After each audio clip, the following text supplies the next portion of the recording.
Trindade, ao nosso estudo sobre a Trindade. Na primeira aula que nós tivemos, nós definimos que existem 7 definições, 7 declarações básicas com respeito à Trindade. Quem pode me falar as 7? Aquelas 7 declarações que vão nortear, que estão norteando, na verdade, todo o nosso curso.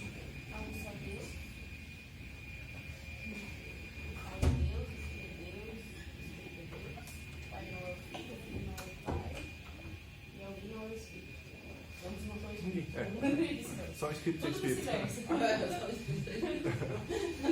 Só o Pai é o Pai, só o Filho é o Filho. É isso aí. Então essas são as 7 declarações básicas com respeito à Trindade. Existe apenas um único Deus verdadeiro. Quando nós nos referimos à Trindade, em nenhum sentido nós estamos querendo dizer que existem 3 deuses, porque existe apenas um único Deus, apenas uma única essência divina, apenas um único ser divino. E esse único ser divino subsiste eternamente em 3 pessoas distintas, tá? Um ser, 3 pessoas.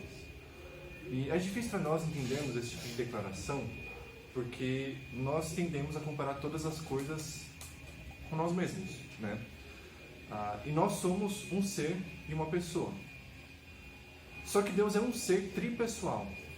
É um ser tripessoal. Nesse ser divino subsistem eternamente 3 pessoas distintas, igualmente eternas e igualmente iguais. Bom, depois nós começamos a falar sobre a Trindade no Antigo Testamento. Nós vimos que, com base no ensino do Antigo Testamento, existe de fato apenas um único Deus verdadeiro. Qual é a declaração de fé mais básica do Antigo Testamento, que era usada por todos os judeus e é usada até hoje, na verdade? Qual é? O Senhor teu Deus é o único Senhor. Ou, mais corretamente, né? Ou Israel, o Senhor é nosso Deus. Ou Israel, o Senhor é o nosso Deus. E o Senhor é um. Tá? Ou Israel, o Senhor é o nosso Deus, o Senhor é um. Essa seria uma tradução mais apropriada do chamado Shema, né? Shema é essa declaração de Deuteronômio 6,4. Então, existe, segundo a Bíblia, apenas um único Deus verdadeiro. Não mais do que um, apenas um. Só que, ao mesmo tempo, o Antigo Testamento atribui divindade a diferentes pessoas. O Senhor, evidentemente, é Deus. E lembre-se de que, quando o Antigo Testamento utiliza a palavra Senhor, grafada com letras maiúsculas, isso significa que no original hebraico nós temos o quê? Tetragrama. Como? Tetragrama. Tetragrama. E o que é isso? Nome de Deus. O nome de Deus, aquela palavra em hebraica de 4 letras, né? Como no alfabeto hebraico existem apenas consoantes e não vogais, com o passar do tempo, os judeus deixaram de pronunciar esse nome e a sua pronúncia correta acabou se perdendo. Nós não sabemos mais quais são as vogais que nós devemos colocar junto dessas 4 consoantes. O nome de Deus no Antigo Testamento tem 4 letras, e por isso é chamado de tetragrama, né? Tetra, 4, grama, letra. Sempre que nós vemos no Antigo Testamento das nossas Bíblias a palavra Senhor grafada com letras maiúsculas, isso significa que no original nós temos o tetragrama, nós temos o nome de Deus. O Senhor, né? Aquela pessoa cujo nome é esse tetragrama, é Deus. Ouve Israel, o Senhor é nosso Deus, o Senhor é um. Tá? O Senhor é o tetragrama. O Senhor é aquela pessoa cujo nome é o tetragrama. Ele é o nosso Deus, e não outro Deus qualquer. Né? Apenas o Senhor é o único Deus verdadeiro. Segundo a Bíblia, não existe outro Deus além desse Deus chamado de Senhor. Não existe outro Deus além desse Deus cujo nome é o tetragrama em hebraico. Só que, ao mesmo tempo, o Antigo Testamento atribui divindade a outras pessoas que são distintas do Senhor. Nós falamos, por exemplo, bastante sobre o anjo do Senhor. Vocês lembram? Quais são as principais características desse anjo no Antigo Testamento? Ele sempre parecia humana. Isso, perfeitamente humano, né? E quem o via tinha plena ciência de que ele era o próprio Deus. Exatamente. Esse anjo do Senhor é claramente distinto do Senhor. Tanto que nós temos exemplos bíblicos de que o anjo do Senhor conversava com o Senhor. Então, trata-se de pessoas distintas. Só que ao mesmo tempo, esse anjo do Senhor, que é distinto do Senhor, também é identificado com ele em outro sentido. Muitas vezes, os personagens bíblicos o chamam de Senhor ou o chamam também de Deus. Tá? Só que existe apenas um único Deus verdadeiro. Se o Senhor é Deus, como o anjo do Senhor pode também ser Deus? Seriam deuses distintos? Não podem ser deuses distintos porque existe apenas um único Deus verdadeiro. Trata-se então de duas pessoas distintas. Só que essas duas pessoas distintas são o mesmo Deus verdadeiro. Tá? Nós ainda não estamos fazendo definições mais precisas a respeito da Trindade, porque nós queremos deixar isso mais para frente no nosso curso.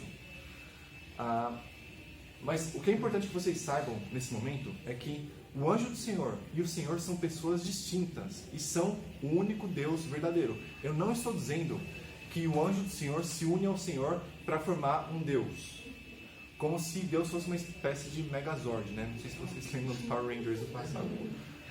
Várias partes se uniam para formar um robôzão. Mas esse não é o caso de Deus. Não é como se o anjo do Senhor se unisse ao Senhor e também o Espírito do Senhor para formar um super Deus. Cada pessoa da Trindade, tanto o Senhor, quanto o anjo do Senhor, quanto o Espírito do Senhor, ou se vocês preferirem o Pai, o Filho e o Espírito, são inteiramente Deus. Inteiramente Deus. Tá? Se você pegar cada uma das partes do Megazord, cada uma dessas partes não seria o Megazord. Seria uma parte do Megazord. Mas esse não é o caso das pessoas da Trindade. O Senhor é integralmente Deus, o anjo do Senhor é integralmente Deus e o Espírito do Senhor é integralmente Deus. Tá bom? Dá para entender isso? Beleza. O anjo do Senhor, portanto, é apresentado claramente na Bíblia como Deus. E também nós temos a pessoa do Espírito do Senhor que aparece também no Antigo Testamento. Quais são as funções do Espírito Santo no Antigo Testamento? O que ele fazia? Dava dons, capacidade a pessoas que Deus queria usar nas tarefas que ele queria que sejam feitas e já regenerado também. Isso, exatamente. Pergunto para vocês. Quando a Bíblia diz que o Espírito do Senhor deixou o rei Saul, isso significa que Saul era salvo naquele momento e depois deixou de ser uma pessoa salva? O que significa? Saul deixou de ter o conselho de Deus e uma pessoa de Deixou de ter sabedoria Isso. para reinar no julgamento. Exatamente. O Espírito do Senhor capacitava os reis de Israel a exercerem o juízo. Lembre-se de que um rei no Antigo Israel era responsável, sobretudo, por julgar a nação. Nós tendemos a interpretar erroneamente alguns termos bíblicos, né, como o termo juiz e o termo rei. Nós interpretamos esses termos com conceitos modernos. Né? Nossa mente tem categorias modernas para interpretar cada um desses termos. Mas um juiz, no Antigo Testamento, era, sobretudo, uma figura militar. Né? Ele não julgava o povo como um juiz moderno julga o povo. Ele julgava as nações estrangeiras. Tá? Ele era o martelo do juízo divino contra as nações estrangeiras. Ele comandava Israel na vitória militar contra essas nações. Agora, um rei no Antigo Israel era responsável, sobretudo, por julgar o seu povo. Ele era o juiz supremo da nação. E para exercitar esse papel, para exercer esse papel, o rei precisava de uma capacitação especial da parte de Deus. Por isso, Salomão, quando recebeu aquela revelação de Deus, e Deus disse a ele que ele poderia pedir o que quisesse, Salomão pediu sabedoria para quê? Para que ele pudesse julgar o povo. Tá? Porque o rei era um grande juiz, sobretudo. E quem capacitava o rei a julgar o povo era o Espírito do Senhor que nele habitava. Quando a Bíblia diz que o Espírito do Senhor deixou de habitar Saul, isso não significa que Saul era uma pessoa salva e depois deixou de ser salva. Isso significa que o Espírito Santo deixaria de capacitar Saul para que ele exercitasse corretamente o juízo. E por isso ele se tornou uma pessoa completamente insana depois que deixou de ter a presença do Espírito do Senhor em si. Tá?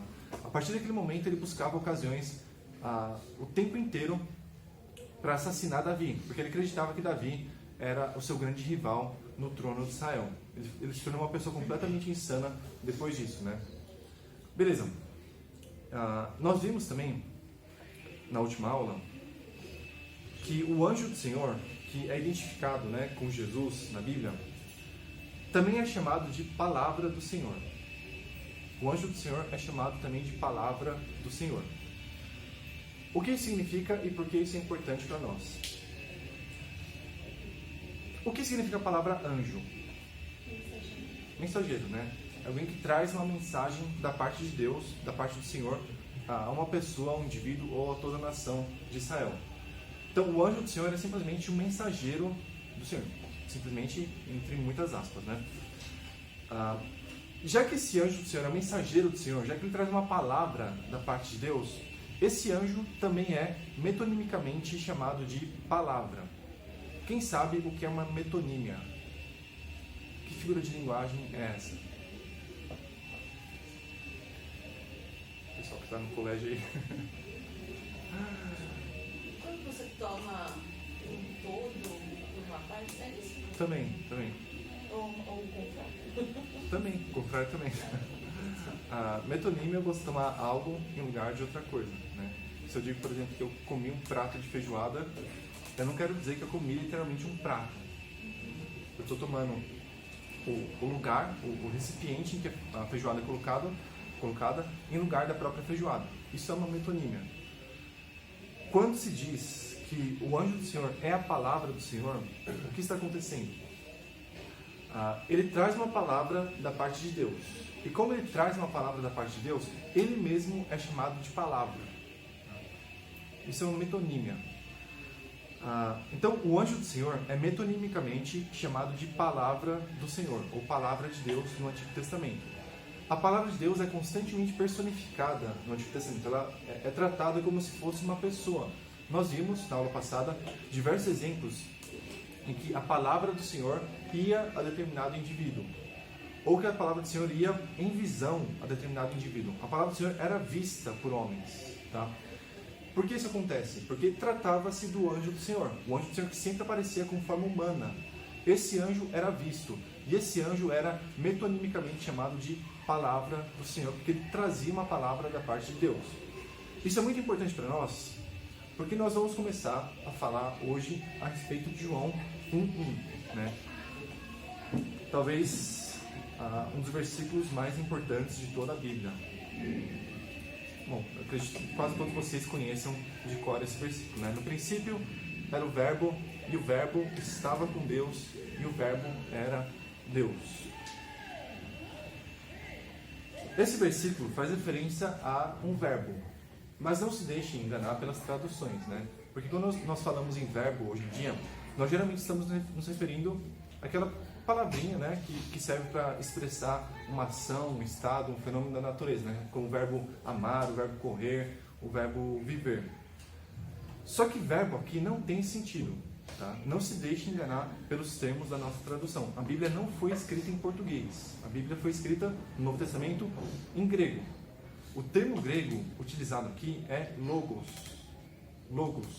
Logos significa palavra, né? Na verdade tem muitos outros significados, mas o significado aqui é palavra. No princípio era a palavra.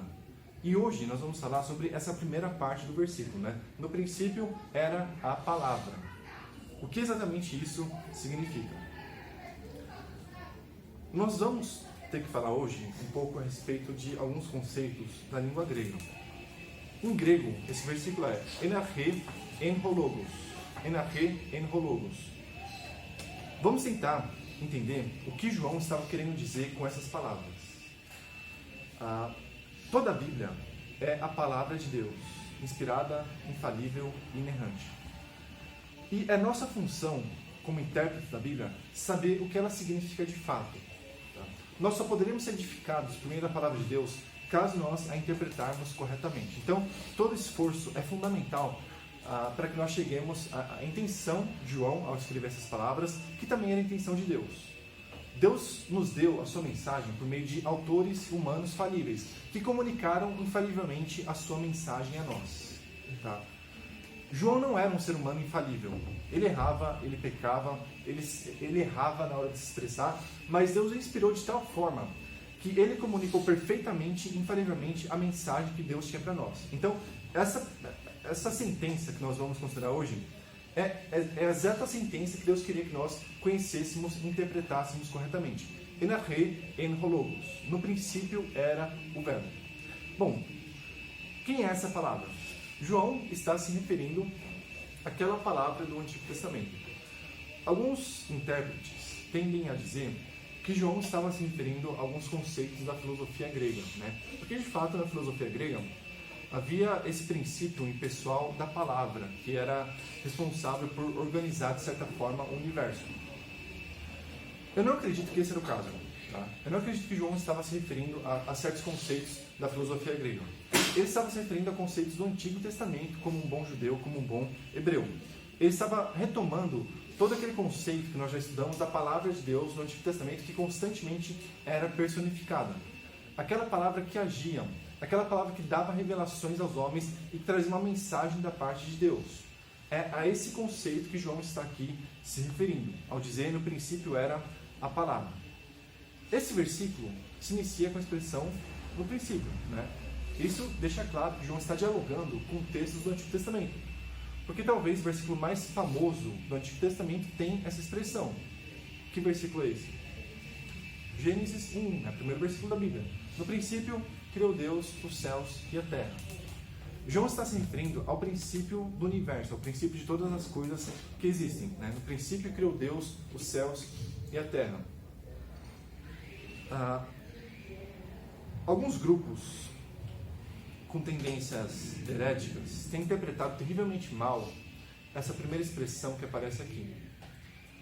Esses grupos dizem basicamente o seguinte: no princípio se refere à criação de todas as coisas, né? É uma referência clara a Gênesis 1. Beleza, até aí tudo certo. Só que esses grupos prosseguem dizendo: no princípio, essa palavra de Deus passou a existir. Eles interpretam o verbo grego aqui em, né, que é uma conjugação do verbo eimi, como significando passou a existir. No princípio, a palavra passou a existir. Qual seria a implicação disso? Jesus não é eterno. Jesus não seria eterno, exatamente. Porque a palavra, como nós já definimos, era o anjo do Senhor no Antigo Testamento. E esse anjo do Senhor era Deus. Tá? Ele sempre é identificado com Deus no Antigo Testamento. Só que Deus, no Antigo Testamento, é eterno. Se essa palavra não fosse eterna, se ela tivesse um princípio, isso significaria que essa palavra seria diferente desse Deus que é eterno. Portanto, a palavra seria um Deus menor do que esse único Deus verdadeiro. Não compartilharia da sua eternidade. Isso traria graves consequências para a nossa fé, né? Existiriam, então, segundo essa teoria, pelo menos dois deuses. Um Deus eterno, um Deus extremamente grandioso, um Deus que é responsável por todas as coisas, e um Deus menor, que é um Deus criado por esse Deus eterno. Esse entendimento, por exemplo, das Testemunhas de Jeová. Se nós lermos esse versículo na Bíblia das Testemunhas de Jeová, nós leremos: no princípio era a palavra, e a palavra estava com Deus, e a palavra era um Deus. A palavra era um Deus. O que as Testemunhas de Jeová estão dizendo com esse versículo é que a palavra de Deus era um Deus inferior e diferente do único Deus verdadeiro. Tá? Para as Testemunhas de Jeová, esse único Deus verdadeiro não subsiste em três pessoas distintas, igualmente eternas, igualmente iguais. Para as Testemunhas de Jeová, esse Deus é um Deus monista, por assim dizer, né? É um Deus que não se divide em pessoas distintas. Um Deus em que não subsistem pessoas distintas, melhor dizendo. A palavra, portanto, segundo essa teologia, seria um Deus menor do que o único Deus verdadeiro. Seria Deus em outro sentido, tá bom? Só que não é isso, certamente, que João está dizendo aqui. A tradução desse versículo não é: no princípio a palavra passou a existir. A tradução mais apropriada é de fato a que nós encontramos na nossa Bíblia. No princípio era a palavra. O tempo verbal utilizado por João aqui é o imperfeito. O imperfeito grego é muito parecido com o imperfeito na língua portuguesa, né? Eu peço que vocês tenham agora um pouco de paciência comigo, porque eu vou falar sobre alguns conceitos gramaticais. O que o tempo imperfeito, que pretérito imperfeito expressa no português? Me citem um exemplo de um verbo no tempo imperfeito. Vocês sabem o que é? Seria fazia, cantava, vivia, expressava, etc. Né? O que esse tempo verbal expressa na língua portuguesa? Expressa uma ação continuada no passado, né? Uma ação que se estende talvez até hoje. O tempo imperfeito no grego, também expressa isso, né? Ele é diferente do tempo perfeito. O tempo perfeito expressa uma ação que foi praticada no passado e que já teve fim. Em geral, o tempo perfeito traz consigo a ideia de uma origem, enquanto o tempo imperfeito não traz consigo essa ideia. A tradução que nós temos na nossa Bíblia é perfeita. Por quê? Porque ela utiliza o tempo imperfeito, que em português é muito parecido com o tempo imperfeito do grego. No princípio, era a palavra, ou no princípio a palavra era. Esse verbo, traduzido como era, traz o sentido de existia, ou já estava em existência. Ou seja, no princípio, quando todas as coisas foram criadas por Deus, quando o céu e a terra foram criados por Deus, a palavra era, a palavra existia. O que João está dizendo é justamente o contrário do que as testemunhas de Jeová querem entender nesse versículo. O que João está dizendo é que quando Deus criou todas as coisas, lá no princípio, a palavra de Deus existia. Ela não faz parte da criação de Deus. Ela não passou a existir no princípio como passaram a existir os céus e a terra. A palavra de Deus já existia naquele momento. Ela não é uma criação de Deus. Ela é um ser eterno. É por isso que eu tenho salientado tanto que as três pessoas da Trindade são coeternas e coiguais, ou igualmente eternas e igualmente iguais umas às outras. Tá? Se o Pai é eterno, isso significa que o Filho, a palavra, o mensageiro do Senhor, o anjo do Senhor, também é eterno. O Filho não passou a existir em um determinado ponto do tempo. Quando todas as coisas foram criadas, a palavra de Deus, o anjo do Senhor, o mensageiro do Senhor, o Filho, Jesus Cristo, já existia. Esse é o ponto central de João aqui, e é por isso que ele utiliza o tempo imperfeito. No princípio era a palavra, ou seja, no princípio a palavra existia, ou já existia. João está salientando que a palavra é anterior à criação. Ela não faz parte da criação porque é anterior a ela. E como ele vai deixar mais claro nos versículos seguintes, que nós vamos analisar nas próximas semanas, essa palavra, que existia antes de todas as coisas, que existia antes do princípio de todas as coisas, foi responsável pela criação de todas as coisas. João vai claramente atribuir a divindade a essa palavra. Mas o que nos interessa hoje é que João está atribuindo a eternidade à palavra de Deus. Ela não possui um princípio. Ela já estava lá no princípio. Estão me entendendo? Todos estão me acompanhando? Eu fico com dúvida porque estou falando sobre alguns conceitos gramaticais e eu sei que gramática é uma das matérias mais detestadas de quando eu estava na escola, né? Eu gostava muito, porque eu era meio nerd. Eu gostava de todas as matérias, basicamente. E eu fiz letras, né? Como todos vocês sabem. Mas eu sei que, e reconheço que gramática é uma matéria que é do gosto da maioria das pessoas. Vocês estão entendendo os conceitos que eu estou expondo aqui? Tá, se vocês tiverem alguma dúvida, por favor me falem. Tá? Isso aqui é muito importante, porque nós vamos dedicar as próximas aulas a falar sobre a Trindade no Evangelho de João. Tá? Como exatamente João expõe a divindade das três pessoas da Trindade. Beleza.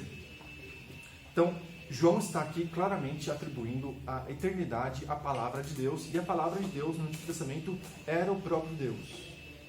Não Deus de natureza inferior, não Deus menor do que o único Deus verdadeiro, não Deus criado. A palavra de Deus era o próprio Deus, o único Deus verdadeiro. Tá? A palavra de Deus é uma pessoa distinta do único Deus verdadeiro. Isso fica ainda mais claro na continuação desse versículo. E o verbo, ou a palavra, estava com Deus. O que isso significa? Né?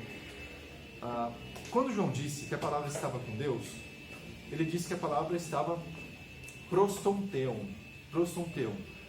A preposição pros, em grego, expressa a ideia de que algo está diante de outra coisa. Tá? A palavra estava como que diante de Deus, face a face com Deus. O que João está dizendo aqui é que essa palavra era distinta de Deus. Essa palavra era distinta de Deus, ela estava com Deus. Tá? E se ela estava com Deus, ela era uma pessoa distinta de Deus. Só que na sequência do versículo, João diz, e a palavra era Deus. Então, essa palavra é, em um sentido, distinta de Deus, em outro sentido, ela é o próprio Deus. Não é exatamente isso que nós temos estudado sobre o anjo do Senhor no Antigo Testamento? Ele é claramente distinto de Deus, porque ele é o anjo do Senhor e não o próprio Senhor, Só que ao mesmo tempo ele é chamado de Senhor, ele é chamado de Deus, e a ele se atribuem todos os atributos divinos. O anjo do Senhor é distinto de Deus e ao mesmo tempo é Deus. Esse é o caso da palavra de Deus que João apresenta aqui. Ele está claramente dialogando com conceitos do Antigo Testamento. Ele está retomando conceitos referentes ao anjo do Senhor ou à palavra do Senhor no Antigo Testamento. A palavra do Senhor estava com Deus no princípio e a palavra do Senhor era Deus. Ou seja, essa palavra era distinta de Deus em um sentido, em outro sentido era o próprio Deus. Em que sentido a palavra de Deus é distinta de Deus?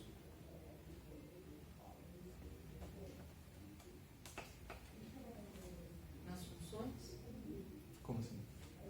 Deus tem uma função, a palavra tem. Sim. Mas a palavra de Deus é distinta de Deus em seus atributos? Como se, por exemplo, Deus, o Pai, tivesse como atributos a eternidade, a onipresença, a onisciência, e a palavra tivesse apenas alguns desses atributos, ou nenhum deles, ou tivesse esses atributos em menos intensidade, com menos intensidade. Certamente esse não é o caso. Então, João está atribuindo à palavra de Deus a divindade plena. A divindade plena. E mais para frente no nosso curso nós vamos estudar a Trindade nos escritos de Paulo. E tem uma declaração de Paulo que é fundamental para nós estabelecermos a doutrina bíblica da Trindade, ou a divindade de Jesus Cristo. Paulo diz em Colossenses 2,9 que em Jesus habita corporalmente toda a plenitude da divindade. Em Jesus habita corporalmente toda a plenitude da divindade. Jesus não é um Deus menor. Ele não é um Deus que possua atributos, os mesmos atributos que o Pai, só que em menor intensidade. Jesus possui tudo o que o Pai possui. Se o Pai é algo, o Filho também é. Se o Pai é onipotente, o Filho também é. Se o Pai é eterno, o Filho também é. Tudo que o Pai é, o Filho também é. Tá? Não existem diferenças qualitativas entre o Pai e o Filho. Em que sentido, então, o Verbo é diferente de Deus? Em que sentido a palavra é diferente de Deus? A palavra é uma pessoa e o Pai é uma pessoa diferente. Nós vimos nas aulas anteriores exemplos em que o anjo do Senhor se comunicava com o Senhor.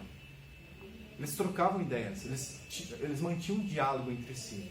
O que isso indica? Indica que o anjo do Senhor é uma pessoa distinta do Senhor, e não um Deus diferente, tá? Porque existe apenas um único Deus verdadeiro. Tanto o anjo do Senhor quanto o Senhor são o único Deus verdadeiro. Só que são pessoas distintas, e por isso eles podem dialogar entre si, e por isso eles podem estar diante um do outro, que é o que João está dizendo aqui, né? A palavra estava como que diante de Deus, a palavra estava com Deus, estava conversando com Ele, estava diante da sua face. A palavra de Deus via a face de Deus. Em que sentido? No sentido de que a palavra de Deus é uma pessoa distinta de Deus. Trata-se de pessoas distintas. Eu quero salientar isso de todas as formas possíveis e imagináveis, tá? O meu objetivo é que no final do curso vocês possam fazer declarações ortodoxas e corretas com respeito à Trindade. E tudo que nós falamos a respeito do Deus Trino deve ser dito sempre com muito cuidado e com muita cautela. Nós temos que ser muito cuidadosos com os termos que nós utilizamos. Eu estou dizendo que a palavra de Deus era uma pessoa distinta de Deus. Não estou dizendo que a palavra era um Deus distinto, mas que era uma pessoa distinta. Tá? Mais para frente nós vamos definir com mais calma o que é uma pessoa. Tá? Mas fiquem com essa definição por enquanto. A palavra de Deus era uma pessoa distinta de Deus. Só que os dois, né, a palavra e o próprio Deus, são o único Deus verdadeiro. E por isso João encerra esse primeiro versículo dizendo: a palavra era Deus. Lembre-se que João estava se referindo ao princípio de todas as coisas, né? Ao princípio dos céus e da terra. No princípio, a palavra era Deus, ou seja, a palavra existia já como Deus. A palavra não passou a existir na criação, não passou a existir no princípio. Ela já existia e existia como Deus. Ela estava diante de Deus, porque era uma pessoa distinta de Deus, mas em outro sentido, era o próprio Deus. O que é formidável é que o apóstolo João faz todas essas declarações extremamente profundas e significativas sem fazer qualificações mais precisas. Ele não se importa muito em expor todos esses conceitos extremamente complexos que ele está apresentando aqui. ele não diz, olha, a palavra do Senhor estava com o Senhor porque ela era uma pessoa distinta do Senhor. E ele não diz também, a palavra do Senhor era o próprio Deus porque ela compartilha a essência divina com Deus. João não faz essas qualificações mais precisas. Ele simplesmente nos expõe ideias que são verdadeiras, mas que são um pouco menos precisas do que essas que eu estou expondo aqui. Ele nos expõe a ideia geral e espera que nós sejamos capazes de lidar com elas. Tá bom? No princípio era a palavra, ou seja, no princípio a palavra já existia, a palavra estava com Deus, ou seja, a palavra estava diante de Deus, dialogando com Ele, conversando com Ele, e a palavra ao mesmo tempo era o próprio Deus, era esse único Deus verdadeiro que existe. João está aqui claramente atribuindo toda a divindade à palavra de Deus. A palavra é eterna e por isso ela já estava lá no princípio, e a palavra era o próprio Deus. João não poderia ser mais claro com respeito à identificação dessa palavra. Ele está atribuindo a divindade plena à palavra de Deus, e ele está em consonância com o ensino geral de todo o Antigo Testamento. Por isso eu não creio que João estivesse dialogando com conceitos da filosofia grega. Ele estava se referindo, sobretudo, a ideias do Antigo Testamento, já que ele era um judeu, já que era um profundo conhecedor de toda a Bíblia. Tá bom? Deu para entender esse versículo? Todos os conceitos que João está abordando aqui? Bom, por que as testemunhas de Jeová traduzem esse versículo na parte final como o verbo era um Deus? O verbo era um Deus. Elas colocam esse artigo indefinido, um, diante de Deus. É justificável essa tradução das testemunhas de Jeová? De forma alguma. Na língua grega, ao contrário do que acontece na língua portuguesa, não existem artigos indefinidos. Não existe um, uns, uma, umas. Tá? O que é um artigo indefinido? Qual é a sua função? Um artigo indefinido torna indefinido um substantivo qualquer. Eu posso me referir, por exemplo, a um cachorro. O que isso indica? Indica que esse cachorro ao qual estou me referindo não é um cachorro específico, não é um cachorro em particular, é um cachorro qualquer. Eu estou me referindo a um cachorro. Tá? É isso que um artigo definido indica em português. Em grego, não existem artigos indefinidos. Existem apenas artigos definidos, né, que em português são o, os, as. Se eu me refiro a o cachorro, eu estou me referindo nesse caso a um cachorro específico. Trata-se de um cachorro definido. Eu não estou falando de um cachorro qualquer. Estou falando de um cachorro em particular. Tá bom? É isso que um artigo definido indica. Em grego, um substantivo, um nome, que não tenha um artigo definido é indefinido. Porque não existem artigos indefinidos. Tá? O que acontece nesse versículo é que a palavra Deus, aqui no final, não possui artigo definido. Deixa eu só abrir aqui o texto em grego. A primeira expressão do versículo, da qual nós tratamos, é enarche en ho logos. Esse ro, antes de logos, é o artigo definido.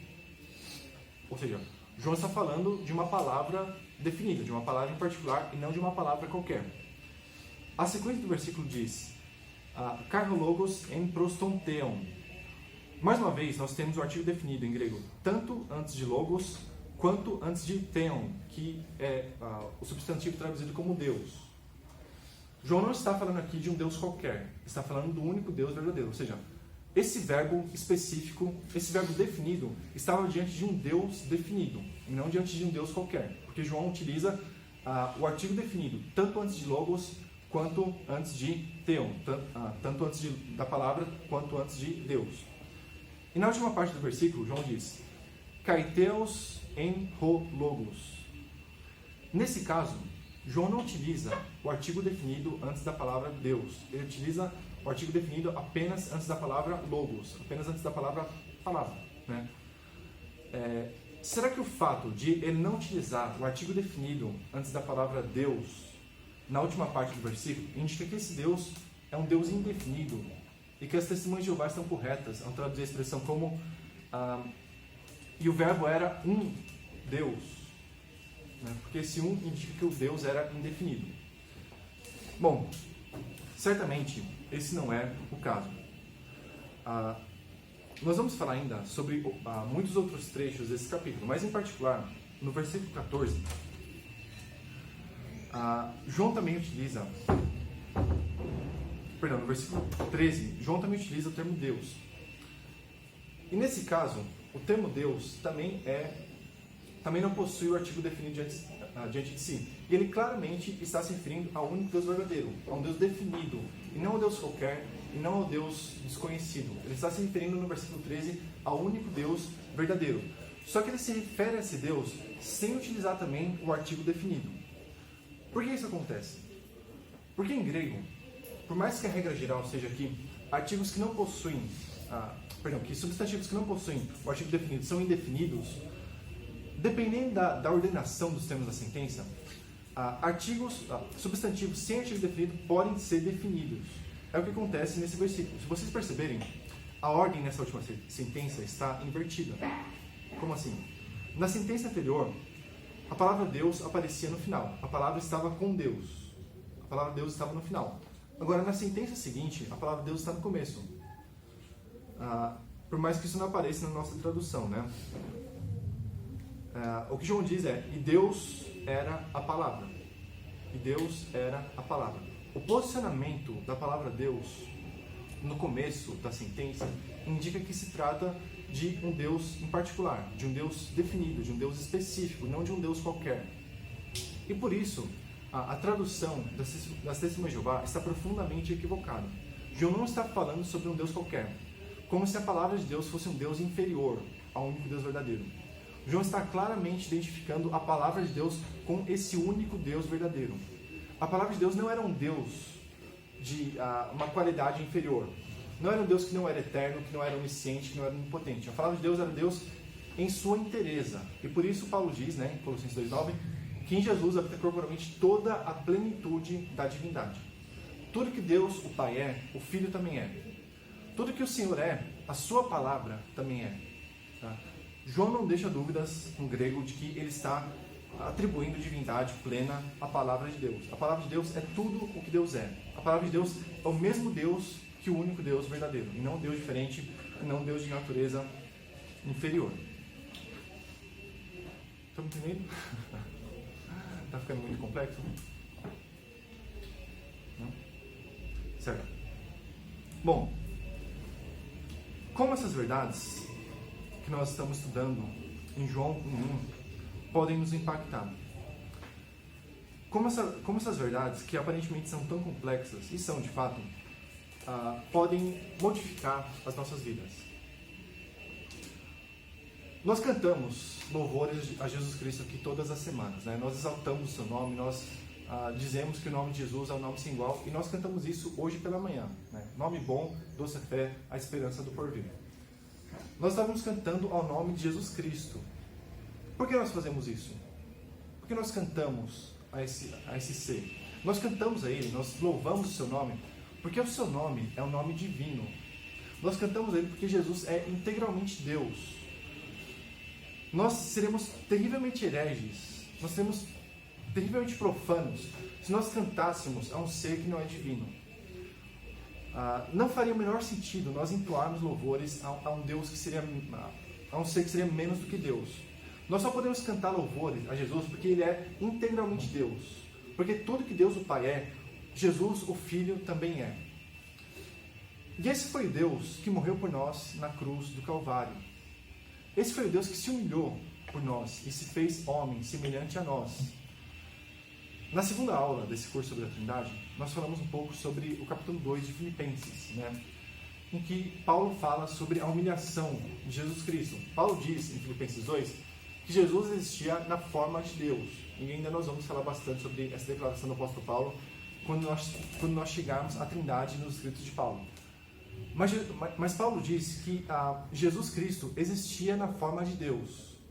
E ele não teve por usurpação ser igual a Deus. Antes, humilhou-se a si mesmo, fazendo-se semelhante aos homens, que acabou morrendo, e morrendo uma morte de cruz. Jesus Cristo, o Deus eterno, o único Deus verdadeiro, se humilhou, se fez carne e morreu por nós. Você acha muito que uma pessoa morra em seu lugar? Vamos supor que você esteja atravessando a rua e que uma pessoa extremamente bondosa perceba que você vai ser atropelado. Essa pessoa então corre, empurra você para que você não esteja no caminho do carro, e essa pessoa acaba morrendo em seu lugar. você vai ser profundamente grato a essa pessoa por toda a sua vida, porque ela morreu em seu lugar, ela deu a vida em seu lugar. Você vai considerar essa pessoa como dotada de qualidades extremas, de qualidades formidáveis. Só que o Filho de Deus, Jesus Cristo, possuía as qualidades em seu nível supremo. Todas as qualidades existem em Jesus Cristo supremamente, tá? Todos os atributos divinos, todos os atributos benéficos e bondosos e bons que vocês possam imaginar, habitam em Jesus em sua expressão máxima, em seu grau máximo. Jesus é o bem. Jesus é o bem em sua inteireza, o bem em seu grau máximo. E foi esse ser que morreu em nosso lugar. Foi esse ser que assumiu plenamente a natureza humana e viveu em completa dependência do Pai. Tá? Lembre-se de que quando Paulo fala sobre a humilhação de Jesus, ele não está falando que Jesus abriu mão da sua divindade, como se ao longo do seu ministério terreno Jesus tivesse deixado de ser Deus. Pelo contrário, Jesus continua sendo Deus. Só que durante o seu ministério terreno, ele optou por livremente viver em total dependência do Pai, como qualquer ser humano. E viveu de maneira absolutamente perfeita, sem errar em ponto algum. Jesus se humilhou. Ele se fez dependente do Pai. Ele se fez dependente, inclusive, dos seus pais terrenos. Quando Jesus era criança, ele não estalava os dedos e surgia, então, leite materno dentro da sua boca, né? Ele dependia de Maria para alimentá-lo. Maria e José tiveram que ensinar Jesus a andar, Jesus a falar, a ler e a escrever. Jesus passou por todos os processos pelos quais nós passamos, porque ele era um ser humano perfeito. O Deus eterno estava sendo alimentado por mãos humanas. O Deus eterno estava aprendendo a ler e a escrever com seres humanos. Estava aprendendo a andar com seres humanos. Jesus, o Deus eterno, se fez homem, se humilhou por nós. É fundamental que nós estabeleçamos a divindade de Jesus para que nós possamos entender de fato aquilo de que ele abriu mão, aquilo de que ele se desfez, aquilo que ele não se apegou para nos salvar. Jesus se fez um homem perfeito e se humilhou maximamente para que nós pudéssemos ter salvação. O Deus eterno viveu em total dependência do seu Pai, viveu em total dependência dos seus pais terrenos e de outros seres humanos. O Deus eterno sofreu uma morte terrível para que nós pudéssemos ser salvos. Se você estimaria um ser humano que morresse em seu lugar, estime muito mais o Filho de Deus, que é o Deus eterno, por ter morrido em seu lugar, por ter feito o que ele fez por você. Estime o Filho de Deus como se ele fosse o Deus eterno, porque de fato ele é o Deus eterno. Então você vai entender com mais brilhantismo qual foi de fato a obra do Filho de Deus em seu favor. Tá? Ele abriu mão, ou ele não teve a usurpação de se apegar a toda a glória celestial, justamente porque ele nos amava, justamente porque ele queria nos resgatar e queria nos salvar. Beleza?